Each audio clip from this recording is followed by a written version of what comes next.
ہماری قوم مسلم سماج کی ذلت اور پستی کی وجوہات کے ساتھ ساتھ ایک ذلت کی وجہ یہ بھی ہے کہ ہم نے اپنے رہبروں کو، اپنے پیشواؤں کو، اپنے رہنماؤں کو ذلیل و خوار کیا ہے، انہیں عزت اور قدر کی نگاہ سے نہیں دیکھا۔ دوسرے غیر مسلم لوگ ہیں کہ انہوں نے اپنے پیشواؤں کو رہبر کی نظر سے دیکھا ہے، رہنماؤں کی نظر سے دیکھا ہے۔ ہمارے علماء اگر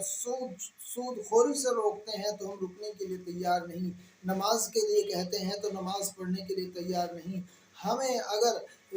اگر زکوٰۃ نکالنے کے لیے کہا جاتا ہے تو اس کے لیے تیار نہیں۔ اور غیر مسلم ہے کہ اگر ان کے پیشوا اور ان کے رہبر ان کو پیشاب پوجنے تک کے لیے کہتے ہیں تو اس میں دریغ نہیں کرتے، اگر انہیں گوبر کھانے کے لیے کہتے ہیں تو اس ذلت والی چیز میں بھی وہ دریغ نہیں کرتے۔ انہوں نے اپنے رہبروں کو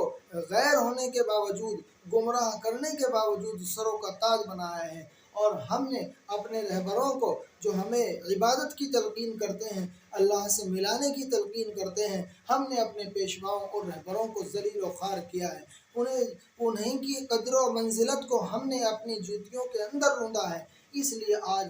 ہم خود ذلیل و خوار ہو رہے ہیں اور ظالم حکمران ہمارے اوپر مسلط ہے۔ اعمالکم اعمالکم، جیسے تمہارے اعمال